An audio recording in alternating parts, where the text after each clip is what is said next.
Je vous présente le diorama qui sera futurement bouclé pour pouvoir tester toutes les machines à la boutique LF Modélisme. Bonjour et prenez plaisir, c'est de suite.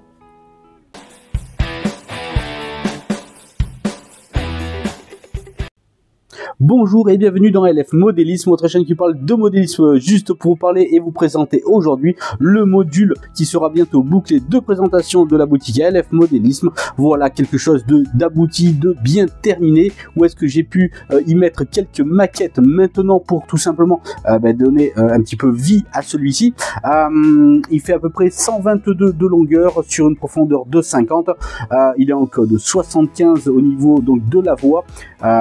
J'ai commencé à mettre de la décoration, le diorama était nu juste de décor et j'ai dû y mettre quelques accessoires, quelques décors, de la finition également, mais ce n'est pas terminé. Le projet bien entendu de le boucler afin de faire tourner les rames en démonstration, et c'est toujours agréable, et aussi d'exposer en fin d'année au salon de Saint-Apollinaire. Je vous le présente tout de suite un petit peu de plus proche en détail, c'est parti. Bien mes amis, voici donc le diorama de présentation de la boutique qui fait donc sur une longueur de 122 sur une profondeur de 50. Ça nous permet d'avoir une belle diversité en décor. Voilà, je suis en train de mettre quelques personnages dessus, tout simplement pour donner de l'animation. Allez, je vais enlever ça juste le temps. Hop, je vais cacher des petits bonhommes pour voir si ça allait le faire au niveau de la réalisation. Alors donc c'est en digital, c'est en code 75 pour la voix, qui est vraiment joliment bien travaillé.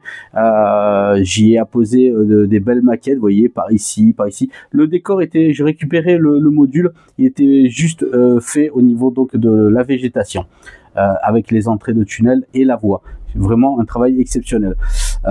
Fin et abandon de ce projet, de cette personne-là. Je me suis donc fait plaisir et puis j'ai récupéré, et maintenant je vais le terminer en mettant une addition d'un beau petit château en haut. Je suis en train de tester quelques personnages par ici, des grimpeurs, vous voyez, qui vont être sur la falaise.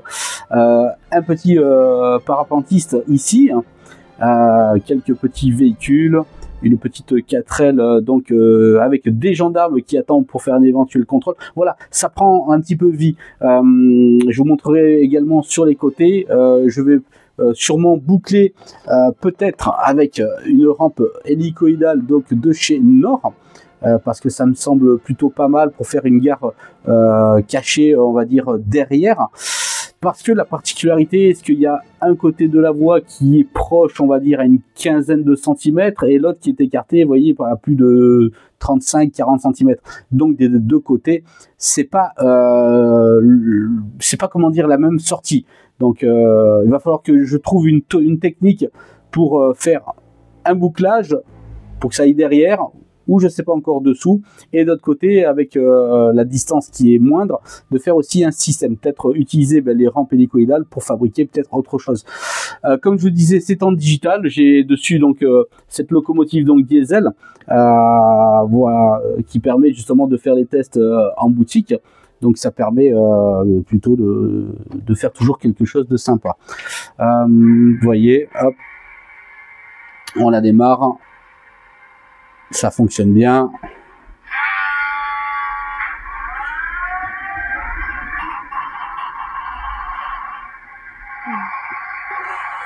Hop là, elle est pas attelée, elle va avancer un tout petit peu.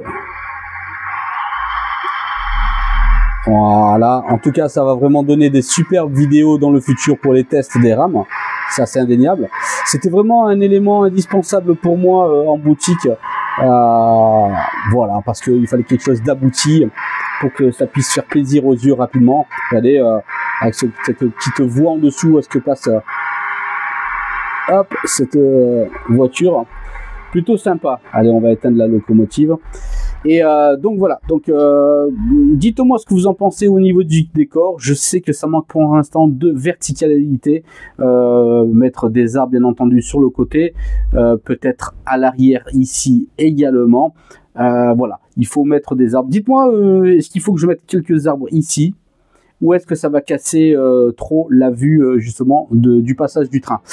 Dites-moi le en commentaire. Allez, je vais m'approcher un peu plus proche et vous montrer ça en attendant, ok?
Bien mes amis, donc voici donc une entrée d'un côté, comme je vous disais, et la seconde qui est ici. Donc, d'où le choix de faire une rampe hélicoïdale d'un côté comme de l'autre. Vous voyez la sortie ici, en code 75. Donc, je vais utiliser après du code 100. Je vais utiliser un rail de transition code 75 à code 100. Et puis, la rampe hélicoïdale qui est en R1 de chez Nord. Mais j'ai testé en R1 pour la rampe.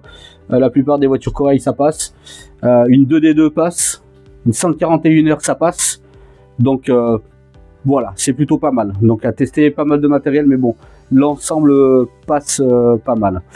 Et c'est important de pouvoir faire revenir le train dans l'autre sens pour se faire plaisir. Voilà les amis, c'est le diorama officiel de la boutique. Peut-être prochainement en exposition également.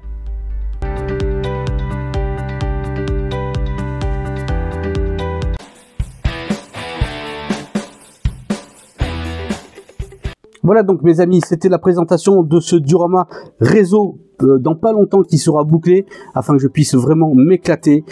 Jusqu'à présent j'avais présenté des tests on va dire pour montrer que quand on débute avec pas grand chose on peut faire des choses sympathiques, mais il était temps vraiment que je puisse révéler quelque chose de concret et d'abouti pour la boutique. C'est toujours un plus. D'ailleurs je vous remercie toujours un petit peu plus vous qui êtes visiteurs et qui êtes venus à la boutique. Un grand merci à vous tous de votre passage, un grand merci à tous de votre fidélité sur la chaîne. L'été, la chaleur pour tout le monde, les vacances pour tout le monde, un bel été. Il y aura quelques reportages quand même à venir pendant cette période. Prenez plaisir et un grand merci à vous. Ciao ciao.